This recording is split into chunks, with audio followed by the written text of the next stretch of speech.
বসে থাকা, কাজ নাই কাম নাই। যেদিন থেকে এই বাড়িতে বিয়ে হয়েছে সেদিন থেকে যদি একদিনও সুখ পাই, জীবনটা চলে গেল। এত লোকের মরণ হয়, ওর মরণ হয় না। সামনে মেয়ের বিয়ে, সেদিকে কোনো খেয়াল নাই, আবার হইছে যত জ্বালা। মা, তুমি তো ভালো করেই জানো আব্বা শরীর খারাপ, তাই কাজে যেতে পারে না। ও বাপের কথা বলিসি আর অমনি গায়ে ফুসকা দিল। সামনে তোর বিয়ে, ছেলের বাড়ি থেকে তো এক গুচ্ছ জিনিস চেয়ে বসে আছে। এইভাবে বসে থাকলে এতগুলো জিনিস কোত্থেকে জোগাবে? আব্বা, তুমি এই শরীর নিয়ে কোথায় যাচ্ছ? আব্বা, দেখ দেখ, আসছে শেঠ সাহেব। কদিন থেকে তো কোনো পাত্তা নাই। মালিক তো বলছিল অন্য লোক খুঁজতে। এইসব লোকলি কাজ হয়? হ্যাঁ, আবার শুনছি নাকি মেয়ের বিয়ে। কিভাবে যে উদ্ধার হবে ওপর আল্লাহ জানে। ওর মেয়ের বিয়ে কিভাবে দেবে না দেবে ও বুঝবে, তাতে তোদের কি? ও বন্ধুকে বলেছে অমনি গায়ে বেঁধে গেছে। ছাড় ওর কথা, বেশি দরদ।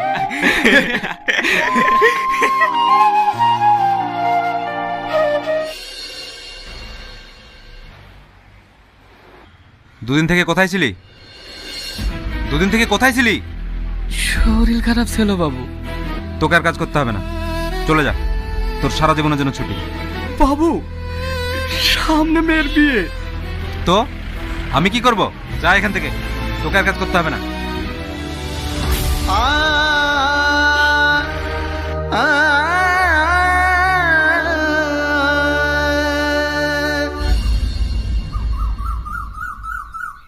আব্বা, আমার এই জামাটা খুব পছন্দ হয়েছে। তুমি তাহলে এই জামাটা তোমার খালার বিয়েতে পরবে, একদম রাজকন্যা লাগবে।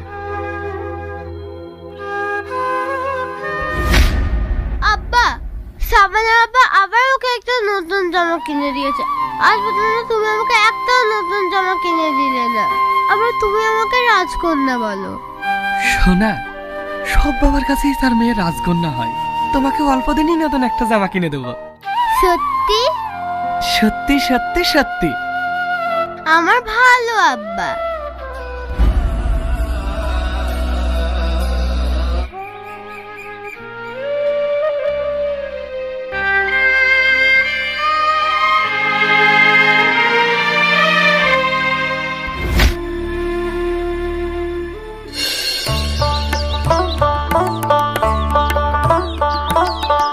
কালকে টাকাটা মিটিয়ে দিলাম, আর আজকে দুপা বাকি থাকলো। ঠিক আছে বৌদি। ছেলের বিয়ে কেমন কাটলো? ভালোই। ব্যাপার, ছেলের বিয়েতে খুশি না মনে হচ্ছে? খুশি আর অমনি হবে? বিয়েতে শুধু মেয়েটাই দিয়েছে, তাছাড়া কানা করে কিছুই দেয়নি। জানি বৌদি, ওই বাড়ির পাশেই দুধ দিতে যায় রোজ। গ্রামে চেয়ে চিনতে মেয়েটার বিয়ে দিয়েছে। ওর কোনো কিছু দেওয়ার মতো সামর্থ্য আছে নাকি? জানি। তোমার জায়গাটা দাও।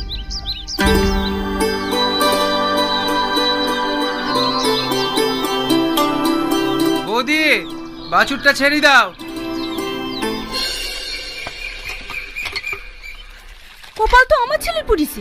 ওই লোককে কত করে বললাম ওই বাড়িতে বিয়ে দিও না। লোকের ছেলের বিয়েতে কত কি দেয়, আর আমার ছেলের বিয়েতে যদি একটা কানা করে পাই।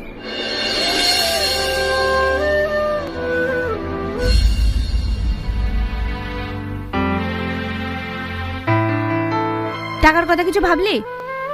না। অত ভাবনা চিন্তা কিছু নাই। তোর শ্বশুরকে গিয়ে বলগা তুই দোকান দিতে চাস, তোর টাকা লাগবে। অনেকবার বলেছি, দিচ্ছে তো আর না। শুধু একটাই কথা, কোথায় পাবো? আবার গিয়ে বলে দেখ, এবার যদি টাকা না দেয় ওই মেয়েকে ওই বাড়িতে রেখেই চলে আসবি। ওরকম মেয়ে আমাদের দরকার নাই।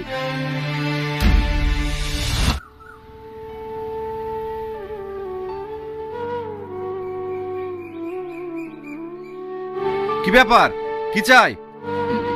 মানে 20 টাকার মাংস নিতাম। ঠিক আছে, দাঁড়ান। হ্যাঁ দাদা বলুন। 500 গ্রাম মাংস দাও।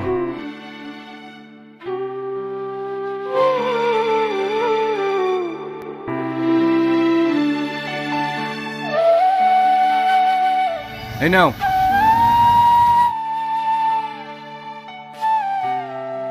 এতটুকু মাংস কি হবে? বাড়িতে জামাই এসেছে। জামাই এসেছে তো এতটুকু মাংস কি হবে?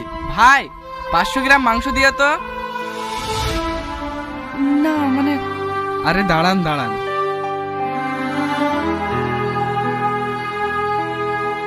ধরেন।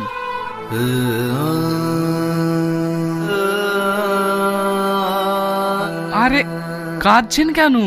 কিছু না, এমনি।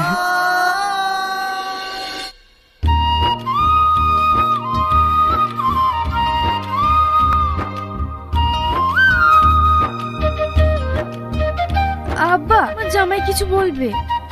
কি আব্বা, আমি বাজারে একটা দোকান দিচ্ছি, সে তো ভালো কথা। কিন্তু আমার লাখ 2 টাকা কম পড়েছে। যদি এই টাকাটা দিতেন তাহলে আমার একটু সুবিধা হতো।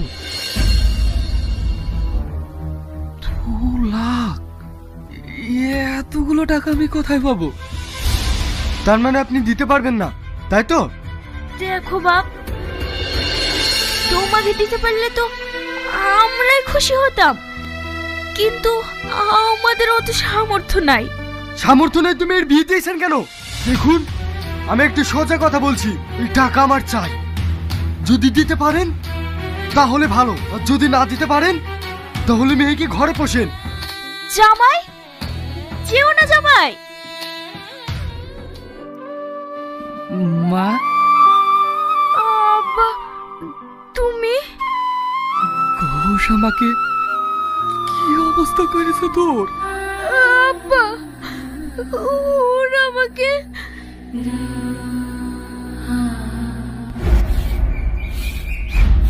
টাকা যেহেতু দিতেই পারলো না, ওই মেয়েকে ওখানে রেখে আসতে পার, আসার কি দরকার ছিল? ও চেহারা ধুয়ে ধুয়ে পানি খাবো নাকি? দেখেন মা, আমার আব্বা গরিব মানুষ, অসুস্থ, কোনো কাজ কাম করতে পারে না। আর তাছাড়া আপনারা সবকিছু জেনেই বিয়ে দিয়েছে। আমার আব্বা এতগুলো টাকা কোথায় পাবে? মার, ভালো করে মা, টাকা দিয়ে বেলায় নেই, আমার মুখে মুখে কথা।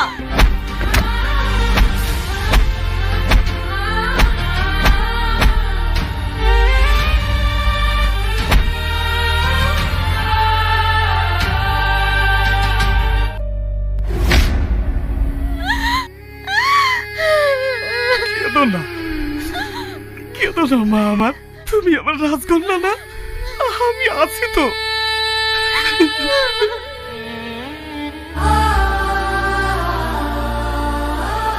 হে আল্লাহ, তোমার কাছে আমার শুধু একটাই প্রশ্ন, তুমি কেন আমাকে গরিব পাঠিয়েছো? আর কেন এই গরিবদের মধ্যে তোমার এত অভিশাপ? আমি আগে এমন হতভাগা স্বামী, আজ পর্যন্ত তার স্ত্রীকে কোনো সুখ দিতে পারিনি। আমি আগে এমন হতভাগা বাপ, যে আজ পর্যন্ত তার মেয়েকে শান্তি দিতে পারিনি। আমি আর পারছি না। আমি তো এখানেই রেখেছিলাম, ভালো করে খুঁজে দেখো। রেখেছিস তো, জিনিসটা যাবে কোথায়? তোমার সাথে কিছু কথা ছিল।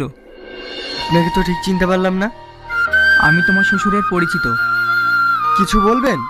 হ্যাঁ, তোমার শ্বশুর 2 লক্ষ টাকা পাঠিয়েছে, ধরো।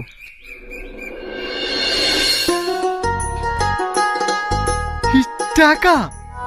তবে তোমার শ্বশুর মশাই একটা শর্ত দিয়েছে। শর্ত? কি শর্ত? তুমি মেয়েটাকে আর কখনো কষ্ট দিও না।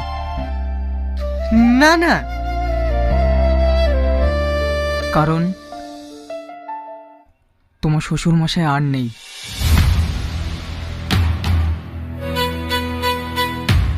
মানে?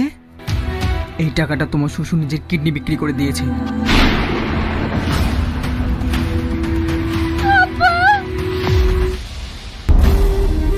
আব্বা, তুমি কথা বলো, তুমি আমাদেরকে কার কাছে রেখে গেলে? দেখো, দেখো তোমার রাজকন্যা এসেছে।